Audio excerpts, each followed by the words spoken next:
Hey guys, আসসালামু আলাইকুম। Italy থেকে Sheikh Niloy and welcome to another new blog. কি হচ্ছে সবার? সবাই খুব ভালো আছেন। আমার মতো আমি অনেক ভালো আছি। মুখ দিয়ে খালি ধোয়া বেরিয়ে আছে। এর কারণে যে আছে ইতালিতে প্রচুর পরিমাণে শীত পড়া শুরু হয়ে গেছে। আর আজকে সকালটা শীতের সকাল বলতে পারেন। একদম সকাল সকাল বাইরে গেছে। সকাল বলতে ইতালিতে এখন 9টা, সকাল 9টা। সো আবহাওয়াটা দেখলে মনে হয় যে হয়তো সকাল 5টা 6টা, আর নয়তো একদম মাগরিব হয়ে গেছে, মানে একদম দিন শেষ এমন। আসলে এর কারণ হচ্ছে আজকে প্রচুর মেঘলা এবং কিছুক্ষণ আগে অনেক কুয়াশাও আসছিল। কুয়াশার পরিমাণটা এখন একটু কম, বাট আগে যা কুয়াশা আসছিল দূরে খুব বেশি একটা কিছু দেখা যাইতো না, যে কোনো সময় বৃষ্টিও পড়তে পারে। সো সকালের দৃশ্যটা আমার কাছে অনেক বেশি পছন্দের। ছোট ভাই একটু আগে স্কুলে গেছিল, সো এরপরে আমি আর আম্মু একটু বাইরে হাঁটতে বেরোইলাম। এরপরে আমরা যাবো মার্কেটে। মার্কেটের ভিডিওগুলো মনে হয় না এইটার মধ্যে দেখাইতে পারবো, হ্যাঁ ভিডিওটা বেশি বড় হয়ে যাবে। এত বড় ভিডিও আসলে দিলে জিনিসটা জানি কেমন দেখায়, সবকিছু অল্পের মধ্যে শেষ করতে পারলে বেশি ভালো হয়। যাই হোক, সকালের দৃশ্যটা আসলে অনেকের কাছেই পছন্দের, শীতের সকাল বলতে পারেন। তবে আমার কাছে বাংলাদেশের শীতের সকালটা বেশি পছন্দের। এর কারণ হচ্ছে যে বাংলাদেশে যে শীত পড়ে, শীতটা আর কি 9টা 10টার পরে শীতটা থামিয়ে যায়, অত বেশি একটা শীত লাগে না। কিন্তু ইতালির শীত এমন শীত, 9 মাস 10 মাস টানা শীত পড়তে থাকে। জুন জুলাই আগস্ট সেপ্টেম্বর 3-4 মাস সম্ভবত একটু গরম পড়ে, সম্ভবত। মানে এমন গরম পড়ে না যে গরমের সাথে মাথার চুল ফুরিয়ে যায় বা শরীর দিয়ে একদম সব সময় যে ঘাম পড়তে থাকবে ইতালির গরমে, এরকম গরম আসলে ইতালিতে পড়ে না। ইতালিতে এমন গরম পড়ে রাত্র 10টা 11টা 12টার পরে ফ্যান চালানো যায় না। মানে গরমের দিনেও রাইতে আর কি শীত লাগে। এত শীত ভাই আমার পছন্দ না। দেশে থাকতে যে শীতগুলো দেখতাম, সকাল সকাল খুব ভালো শীত লাগতো, তারপর 10টা 11টার পরে শীতটা একটু কম লাগতো, মাগরিবের পরে বা সন্ধ্যার পরে আবার নতুন করে শীত পড়তো, কম্বলের মধ্যে ঠিকঠাকভাবে ঘুমাই থাকতে পারতাম। ইতালিতে এমন শীত পড়ে, কম্বল পোশাক কিছুতেই মানে না। মানে শীতের মধ্যে এমন এমন পোশাক পরা লাগে, দেখে মনে হয় যে আমি আসলে কোনো দেশের লগে লড়াই করতে যাইতে আছি বা কোনো দেশ উদ্ধার করতে যাইতে আছি, নাহলে বোম উদ্ধার করতে যাইতেছি। কাহিনীটা ঠিক এরকম। মোড়া মোড়া পোশাক পরে তারপর আসলে চলাফেরা করা লাগে, যে জিনিসটা আমার কাছে খুব বেশি একটা পছন্দের না, বা এত ভারী ভারী পোশাক পরে চলাফেরা করতে খুব বেশি কষ্ট হয়। এই যে পাশে একটা কুকুর দেখতে পাইতে আছেন, এই বাড়ির লোকেরাই আর কি পালে। যেই দিক দিয়ে মানে বাড়ির সামনে যেই দিক দিয়ে আসলে হাঁটাচলা করতে আছি, কুকুরটা ঘুরিয়ে ঘুরিয়ে ঘুরিয়ে ঘুরিয়ে সামনে যায় সামনে যায়, আর ঘেউ ঘেউ ঘেউ ঘেউ তো সবসময় করতে থাকে। এই জিনিসটা মানে মাথা গরম হয়ে যাওয়ার মতো একটা কাহিনী করে, কে কে কে কে করতে থাকে। মানে দুনিয়াদারি একদমই করে হেলায়, যে চোরাইছে মনে হয় এমন ভাবে ওরা আসলে ডাকাডাকি করে। আর এই জায়গার এই কুকুরটা তো আসলে ছোটই, কিছু কিছু কুকুর আছে আস্তা হাতির মতন সাইজ, একবার ঘেউ করে উঠলে মানে 2-5টা এলাকার 2-1000 মানুষ দৌড়ে বারান্দায় আইয়ে পড়ার মতন সাউন্ড করতে পারে ওরা। ওইগুলো দেখলে তো ভাই আমি ধারে কাছেও যাই না, যে দরকার নাই রাত বিয়াল মানুষের ঘুম ভাঙানোর। মানে কি কারণে যে কুকুরগুলা পালে আমি আসলে কিছু হইতে পারি না। কিছু কিছু মানুষ পালে সিকিউরিটির কারণে, আবার কিছু কিছু মানুষ পালে শখে, আবার কিছু কিছু মানুষ পালে অন্য মানুষের দেখে। যেমন আমি যদি এটা কুকুর পালে, আমি আসলে কী কারণে যে কুকুর পালতে হইবে এইটাই আসলে জানি না। আমি কইতে যে সবাই কুকুর বলে, আমারও পালতে হইবে এই কারণে যদি পালতে পারি। এছাড়া আমার আসলে কুকুর জীবনে কোনো কাজে আসবে না, যে সিকিউরিটি আর কোনো কাজে আসবে না। কারণ কুকুররা প্রচুর পরিমাণে নোংরা করে, ওরা এই জায়গা ওই জায়গা নষ্ট করে থইয়ে দেয়, পরবর্তীতে পরিষ্কার করা লাগে। যে জিনিসটা বাংলা মানুষ বা আমাদের দেশের মানুষের পক্ষে সম্ভব না। আমরা এগুলোর মধ্যে আসলে অভ্যস্ত না, ছোটোকাল থেকে দেখে বড় হয়নি এগুলো। ইউরোপের দেশের মানুষ ওরা এই হাত দিয়ে ধরতে পারে, অনেক রকমের কাম কাজ করে, এগুলো আসলে নাই কইলাম। যদিও আমাদের দেশের অনেকের আছে শখ, ঘরের মধ্যে দেখি কুত্তা বিলে এইসব নিয়ে সারাদিন ব্যস্ত থাকে, যে জিনিসটা আসলে খুব বেশি একটা পছন্দের না। যাই হোক, সবাই তো আর এক না, দুনিয়ার সব মানুষ এক না।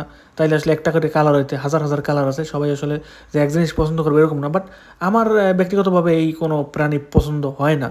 পছন্দের মধ্যে আছে পাখি। দর্শক, হঠাৎ করে রাস্তার মধ্যে কী জানি এটা দেখলাম, সহজারও না জানি কী বলে এগুলোরে, অ্যাক্সিডেন্ট করছে সম্ভবত, গাড়ির লগে মনে হয় টাকটক খাইছে। যদিও অ্যাম্বুলেন্স কিছু আহে না, কিন্তু কেমনে যে ওই জায়গায় হইলো না, কোনো মানুষ পাড়া পড়া দিয়েছে হাও হয়ে যায় না। যাই হোক, এই ব্যাপার বাদ দেই। অনেক মানুষ আছেন এখন আর কি ইতালিতে আমার লেগে দেশের প্রস্তুতি নিতেছেন।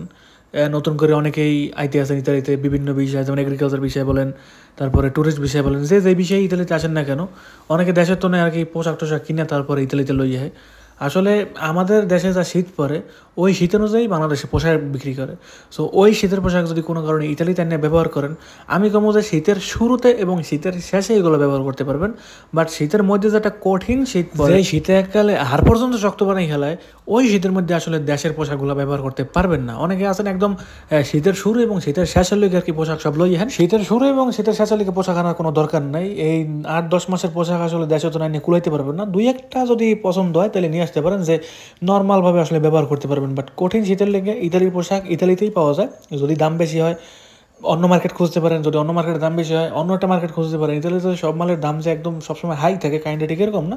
লো বাজেটের আছে, হাই বাজেটের আছে, যে যেমনটা কিনতে চান ওরকমটাই পাওয়া যায়। যেহেতু শীতের পোশাক শীতের প্যান্ট এগুলো একটু অন্যভাবেই বানান নিয়ে থাকে, যার কারণে আর কি এগুলোর দাম একটু বেশিই থাকে। আর বাংলাদেশে কেমন শীত পরে আমি আসলে ঠিকঠাকভাবে কইতে পারি না। সো যারা আর কি বাংলাদেশ রওনা দিয়ে আইতে আছেন বিমানে করে, বা পরবর্তী কিছুদিনের মধ্যে আইবেন, হ্যাঁ হাতে কয়েকটা করে পোশাক রাখবেন বা হাত ব্যাগ বা হাতে করে যে এলাকায় জানবেন ওইগুলোর মধ্যে কিছু পোশাক রাখে দেবেন।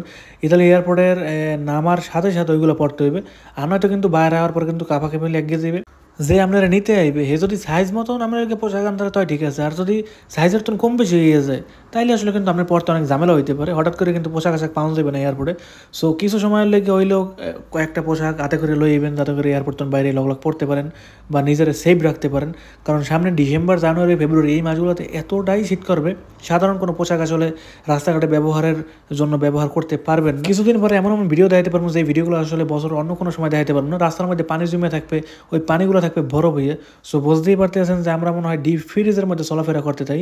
যেমন একটা ফ্রিজের মধ্যে পানি রাখলে যেরকম পানিটা বরফ হয়ে যায়, ওইটার বলা হয় ফ্রিজ।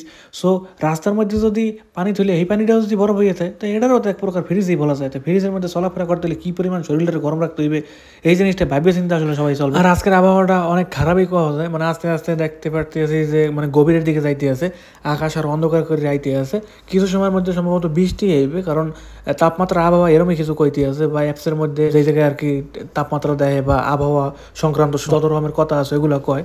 সো ওই জায়গায় একটু খোঁজ করে দেখলাম যে দুপুর 12টা-1টার মধ্যে বৃষ্টি আইতে পারে। 12টা-1টার বাহিরে অনেক, এখন সকালেই বলতে পারেন 9টা-10টা বাজে। সো গাইস, আজকের এই ভিডিওটা আর বেশি বড় করবো না, হেলে অনেক বড় হয়ে যাবে। এতক্ষণ আমার এই ভিডিওর সাথে থাকার জন্য আপনাকে জানাই অসংখ্য ধন্যবাদ। আপনার মূল্যবান সময়টা আমার দেওয়ার লাগিয়া আরও অসংখ্য ধন্যবাদ জানাই।